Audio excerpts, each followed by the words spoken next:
اور کردار کا ایک ہی رخ پیش کیا جا سکتا ہے۔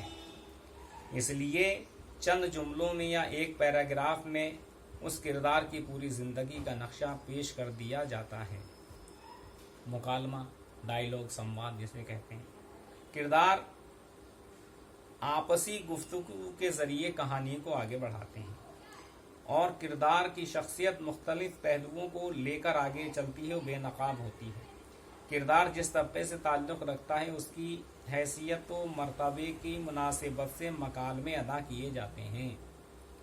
مکالمے غیر فطری نہ لگیں، اس کا پورا خیال رکھا جانا بہت ضروری ہے، اس لیے اس میں اختصار کو مد نظر رکھا جاتا ہے۔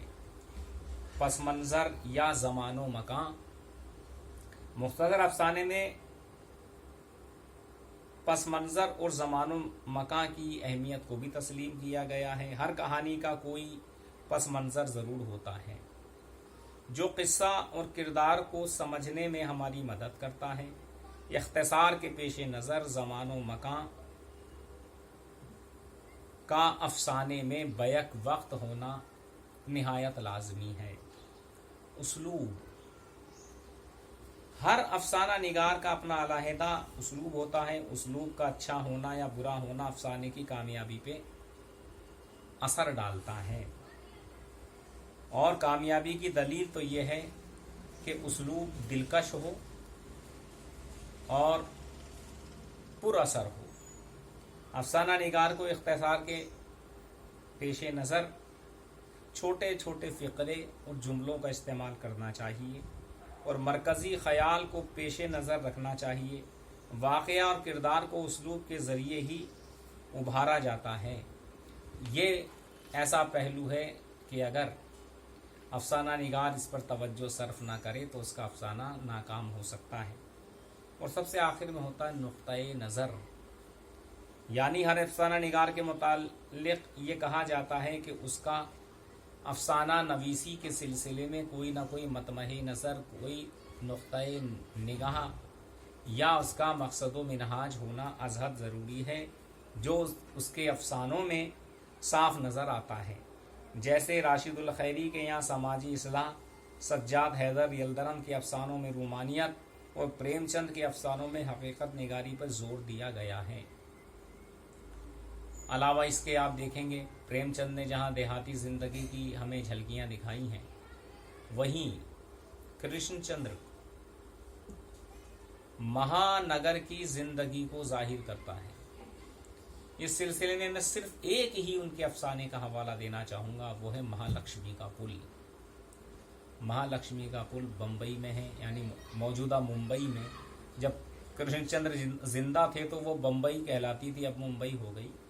تو وہ مہالکشمی کا پل، اس کو انہوں نے ایک تمثیل بنا کے افسانہ لکھا ہے۔ وہ یہ بتاتے ہیں کہ اس مہالکشمی کے پل کے اوپر کئی ساڑیاں سوکھ رہی ہیں عورتوں کی۔ کوئی بیچاری غریب عورت ہے، محنت مزدوری کرتی ہے، کسی کا شوہر بیمار ہے، کسی کی بیٹی نے آتم ہتیا کر دی، اس کی ساڑی لٹکی ہوئی ہے، اور کپڑوں سے وہ بتا رہے ہیں کہ یہ کس کس کے لباس ہیں۔ ان لباسوں کو دیکھنے سے پتہ چلتا ہے ان کی غربت، ان کی غریبی، ان کی پسماندگی کا اندازہ ہوتا ہے۔ اور یہاں دو زندگیاں بتا رہا ہے پریم چند، کرشن چندر۔ ایک مہالکشمی کے پل کے اوپر سے جو لوگ نکل رہے ہیں وہ چمچماتی گاڑیوں میں نکل رہے ہیں، صاحب بڑی بڑی امپالا کار، اور ایک پل کے نیچے کی وہ زندگی جہاں سے ٹرین بھی گزرتی ہے، سڑک بھی ہے، وہاں کچھ ایسے غریب بھی رہتے ہیں جو وہیں پیدا ہوتے ہیں، وہیں مر جاتے ہیں۔ وہی ان کی زندگی، ایک پل کے اوپر کی زندگی اور ایک پل کے نیچے کی زندگی۔ یہ مہالکشمی کا پل دراصل نہ صرف کرشن چندر بلکہ اردو افسانہ نگاری کی معراج ہے۔ اردو افسانہ نگاری کے 10 نمائندہ افسانوں کو اگر شامل کیا جائے، اگر مجھ سے کہا جائے کہ 10 نمائندہ افسانوں کا انتخاب کیا جائے تو میں کرشن چندر کے اس افسانے کو، مہالکشمی کے پل کو نظر انداز کر ہی نہیں سکتے۔ کرشن چندر بہت مشہور شخص ہیں جنہوں نے اپنے افسانوں ناولوں کے ذریعے اردو ادب کے دامن کو وسیع کیا۔ یہاں گفتگو ان کے افسانوں کے ساتھ تھی۔ یہ افسانہ نگاری اور بھی ہیں، سلطان حیدر جوش بھی بہترین افسانہ نگار ہوئے ہیں، قرۃ العین حیدر کا ذکر آتا ہے، سعادت حسن منٹو کو تم بھول ہی نہیں سکتے، جو کتنوں نے نفسیاتی اور یہ کہیے کہ جنسیاتی موضوعات پر لکھے ہیں افسانے، رشید جہاں، محمود الظفر، جنہوں نے انگارے نام کا افسانوی مجموعہ پیش کیا، اس کے علاوہ نیاز فتح پوری، قیسی رام پوری، یہ وہ افسانہ نگار ہیں جن کی افسانہ نگاری سے ہم صرف نظر نہیں کر سکتے۔ اس میں چغتائی اور ان کے بھائی مرزا عظیم بیگ چغتائی، اور ان کے بعد معاصرین عزیز احمد کو بھی لے لیجئے، اور وغیرہ وغیرہ اتنے افسانہ نگار ہیں جنہوں نے اردو افسانہ نگاری کی تاریخ کو مستحکم کیا، جن کی خدمات کو کسی صورت میں نظر انداز نہیں کیا جا سکتا۔